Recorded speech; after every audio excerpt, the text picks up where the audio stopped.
Hi, Michael Buffer here, and let's get ready for Stat Sports.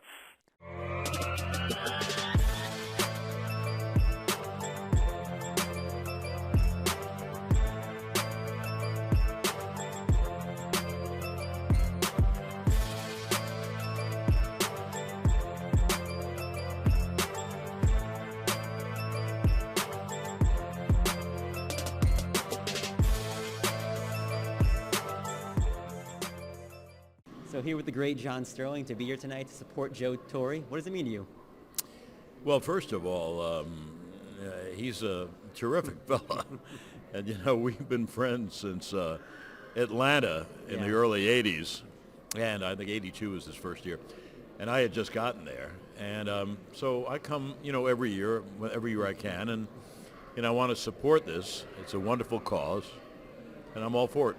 I know there's a Joe Torre story. You got to give me one, you and him. From all his years as the Yankee manager.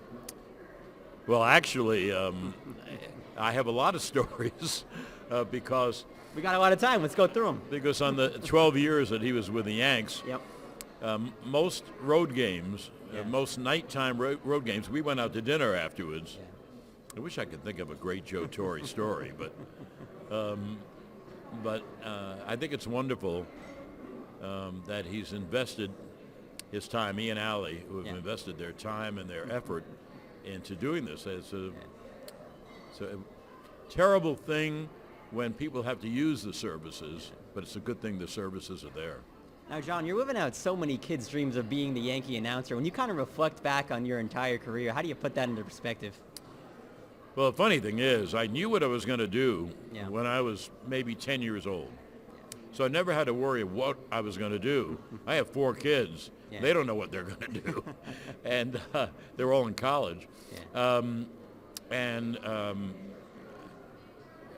I never thought I never allowed myself to dream that I'd be the Yankee announcer. You know, I was a great fan of Mel Allen and many other broadcasters. But I knew I was going to go on the air. Yeah. And believe me, I was in Atlanta. I've been there, 8 years or so, and I got a phone call from someone at WABC, and ABC owned the rights at that point. I couldn't believe it. And I'll tell you one more thing that's amazing. Go for it. I got the Yankee job without an audition. I did hear that story. Is that weird or what? Yeah. You know, you audition for everything in this business. You're always sending tapes. You're always going to places, but the general manager, the new general manager of WABC, did not like their broadcast, and he was going to make a change. And he had listened to me in the 70s when I was in New York, and I didn't even have an agent. Yeah. And I had a lawyer friend of mine who knows sports, Mike DiTomaso, give him a call, and they made a deal. Is that amazing? That is pretty amazing. And this is my 31st year, the end of my 31st year. Yes. So John, so it's worked out is what I'm saying, I guess. You're known so well for your iconic home run calls. Is there anything else in this world that gets you more excited than those? Well, I'm sure a lot of things. You know, I started it with Bernie, I think, Burn Baby Burn, and it's taken off. Yeah. And now, of course, the problem is I have to get someone for every new Yankee who comes, and it's very tough. Yeah. But I'm very happy that it's taken off and been accepted so well. I'm very lucky about everything, you know. Do you have a favorite catchphrase? I think an A-bomb for A-Rod is at the top of the list for me. Well, I think that's the one I hear about the most, you know.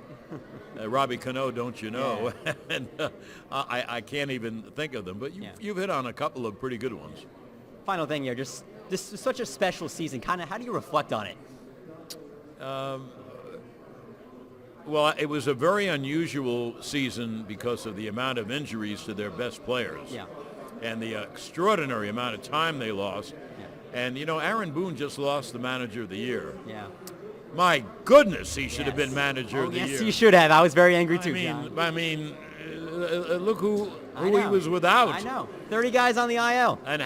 But I mean, it's the names of the guys. Yes. And anyway, it was a phenomenally exciting year. I think my favorite year is '96 because Joe's first year, a buddy came in to manage. Yeah. They weren't expected to do anything, and they wound up winning the championship. But this was a very good one for those reasons. And, you know, the way I look at life, thank goodness, next year's going to be better. Yeah. John, thank you so much for the time. My Enjoy pleasure. tonight. Thank you. Pleasure. Thank Cool, you. Rob. That was good, man. What's up, John? Hi, how are you? How are you? Good to see you again.